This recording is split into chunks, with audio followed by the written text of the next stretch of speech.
So welcome back to my channel, and in this video we will cover the most important questions from block 1 मतलब block 1 and 2 volume 1 which is considering atomic structure and bonding. ठीक है, अब इस video के अंदर मैं ज़्यादा कुछ बोलूँगा नहीं, जो थोड़ा बहुत समझाने का पार्ट है समझा दूँगा, बाकी मैं चीज़ें बना के लाया उसको आप पढ़ लेना एक बार वीडियो के थ्रू। पहला क्वेश्चन है what are the main postulates of Bohr's atomic theory. तो यहाँ पे मैंने बोर्स एटॉमिक थ्योरी के पोस्टुलेट्स जो है वो मार्क कर दिए हैं। ठीक है, ये सारे इसके क्या हैं, पोस्टुलेट्स हैं, राइट। तो ये आप याद कर सकते हो इसके थ्रू। फिर इसकी लिमिटेशंस अगर पूछ लेगा तो मैंने वो भी मार्क कर दिए हैं, वो भी आपको पता रहनी चाहिए कि लिमिटेशंस क्या होती हैं बोर्स एटॉमिक थ्योरी की। फिर अगला क्वेश्चन है कि what is the energy value of electron if n बराबर में इन्फिनिटी। तो ये बताइए, मैं समझा देता हूँ कि अगर एन बराबर इन्फिनिटी है तो उसकी एनर्जी वैल्यू क्या होगी। तो एनर्जी कैसे निकालते हैं हम, एनर्जी निकालते हैं -13.6 Z² से। तो -13.6 इंटू किसके बारे में बोली इसने, अब हम देखते हैं। तो उसने बोली है इलेक्ट्रॉन की, तो हम कंसिडर करेंगे कि Z की वैल्यू 1 ही है क्योंकि हाइड्रोजन के लिए बोल रहा है। लिखा नहीं पर हम मानते हैं, जब तक कुछ बोले ना तो हम हाइड्रोजन मानेंगे। तो Z की वैल्यू 1 हो जाएगी फॉर हाइड्रोजन। ठीक है, तो Z का 1 का स्क्वायर 1 ही रह जाएगा, और N की बोले इन्फिनिटी बोले तो इन्फिनिटी का स्क्वायर इन्फिनिटी हो जाएगा, और 1/∞ क्या होता है, वो होता है 0। क्या होता है वो, 0। तो -13.6 इंटू 0 क्या होगा, 0 होगा। यानी कि क्या एनर्जी आएगी यहाँ पे हमारी, 0 आएगी एनर्जी वैल्यू। मतलब एनर्जी लेवल बढ़ी है क्योंकि पहले -13.6 था ना, अब ये 0 हो गया, यानी कि +13.6 बढ़ी है एनर्जी, राइट।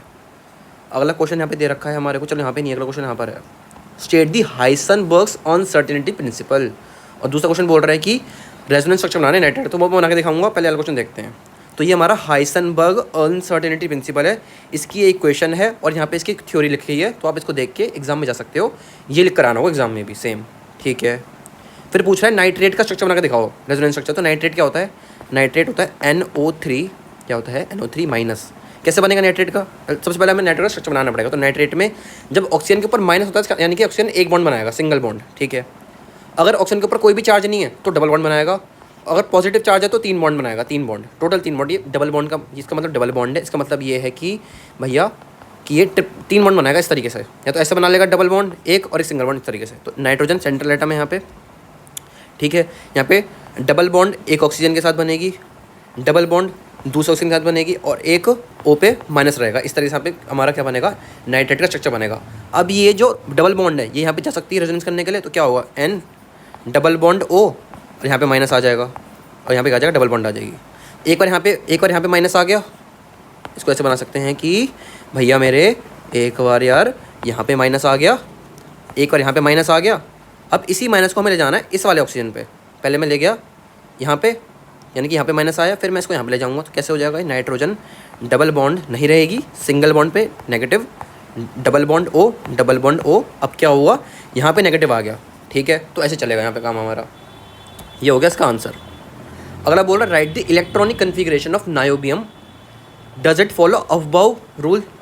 अब अबव रूल क्या होता है, ये सब चीज़ें क्या होती है मैंने लिख दी है यहाँ पे। ये हमारा अबव प्रिंसिपल है, ये हमारा हुंस रूल ऑफ मैक्सिमम मल्टीप्लिसिटी, और ये पॉलीज एक्सक्लूजन प्रिंसिपल है। तो जो इलेक्ट्रॉनिक कन्फिग्रेशन है नायोबियम की वो क्या होती है, यहाँ पे लिख रखी है।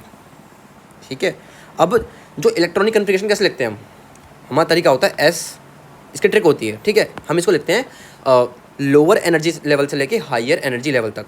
S, फिर SP, फिर SDP, फिर SDP नहीं रहेगा, फिर आएगा SFDP, फिर SFDP।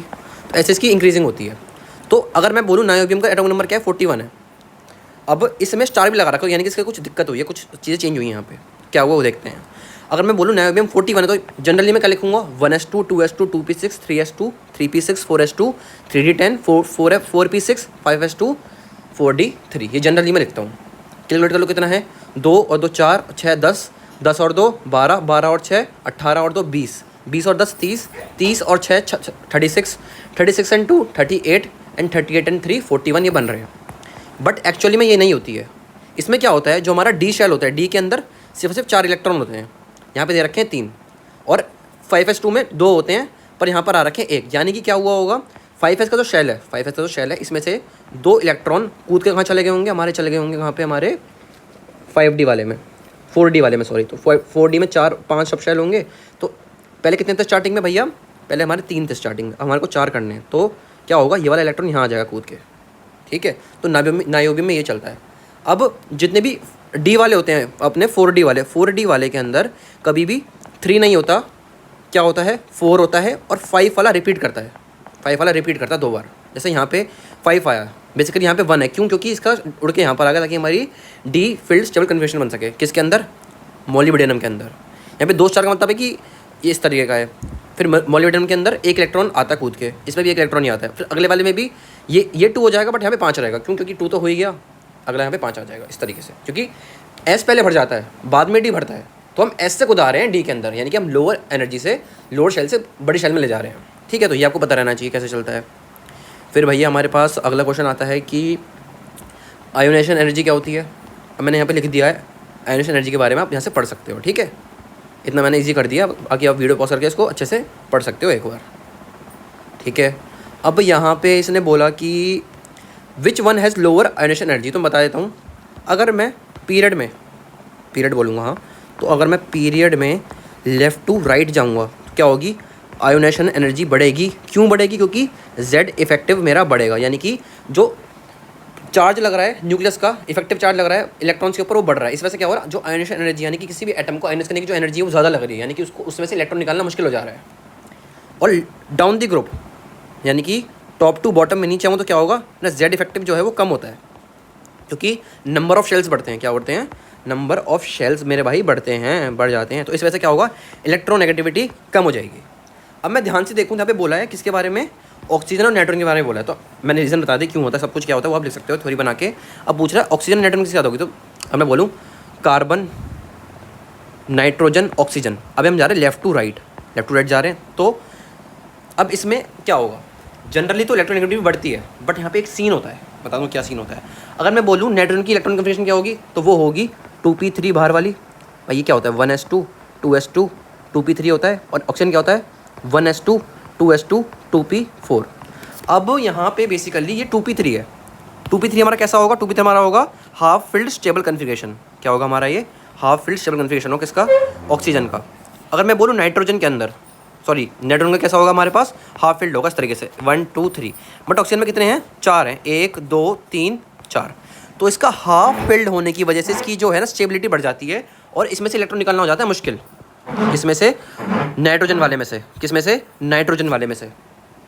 ठीक है, इस वजह से जो आयोनाइजेशन, क्या बोला मैंने? इस वजह से जो आयोनाइजेशन एनर्जी है वो नाइट्रोजन की ज़्यादा हो जाती है। क्यों? क्योंकि यहाँ पे 2p3 है। 2p3 कैसा होता है हमारा? 2p3 हमारा हाफ फिल्ड स्टेबल कन्फिग्रेशन होती है। अब इसमें हाफ फिल्ड नहीं है तो इसलिए इसका इलेक्ट्रॉन निकालना आसान है। बट अगर मैं बोलूँ इलेक्ट्रोनेगेटिविटी, ये तो 1 थी, अब दूसरे इलेक्ट्रॉन निकालने के लिए बोलूँ तो क्या होगा? इसका एक निकल चुका है, तो इसका निकलने के बाद इसके 2 बचेंगे, तो वो इजीली निकल जाएंगे, क्योंकि वो 2p2 हो जाएगा नाइट्रोजन का इलेक्ट्रोनेगेटिव 2, और जो ऑक्सीजन की वो 2p3 हो जाएगी, जिस वजह से अब ऑक्सीजन की बढ़ जाएगी कौन सी? यानी कि En1 नाइट्रोजन की ज़्यादा होगी ऑक्सीजन से, और En2 ऑक्सीजन की ज़्यादा होगी नाइट्रोजन से। ऐसा क्यों? क्योंकि यहाँ पे 2p3 बन रही है नाइट्रोजन की, और यहाँ पे 2p3 बन रही है किसकी? ऑक्सीजन की। यहाँ पे 2p4 बन रही है ऑक्सीजन की, यहाँ पे 2p3 बन रही है ऑक्सीजन की, और 2p2 बन रही है नाइट्रोजन की। ठीक है, अब यहाँ पे बोल रहा है giving all the steps write the Lewis structure. भाई स्टेप वगैरह बुक से देख लेना, बाकी CO2 का कैसे बनता है तो बहुत ईजी है यार, बच्चे पढ़ते हैं 10th क्लास के। यहाँ पे कार्बन है, कार्बन के कितने बॉन्ड होते हैं, कितने इलेक्ट्रॉन होते हैं? 4 इलेक्ट्रॉन होते हैं वैलेंस शेल में। ऑक्सीजन के पास कितने होते हैं? 6, 1 2 6, इस तरीके से बना लेंगे। ठीक है भाई, 1 2 3 4 5 6। अब यहाँ पे हम इसकी पेयरिंग करवा देंगे, तो ऑक्सीजन को कितने चाहिए ऑक्टेट पूरा करने के लिए? 2 चाहिए, तो इसकी यहाँ से पूरा हो जाएगा, इसका यहाँ से पूरा हो जाएगा। और कार्बन कितने चाहिए? कार्बन को चाहिए मेरे भाई कितने?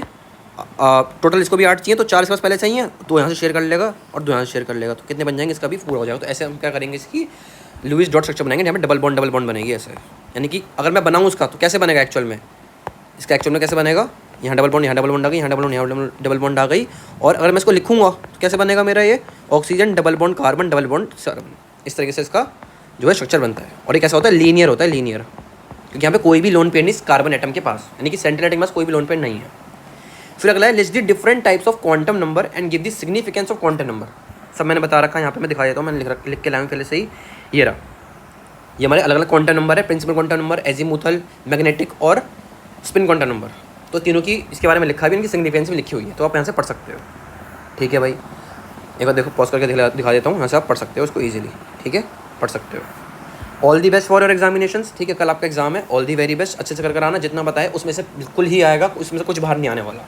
ठीक है, इन PYQs को देख लेना, मस्त मज़ा आ जाएगा। Thank you so much for joining me. अच्छी लगी वीडियो तो लाइक करना। Thank you so much, bye bye.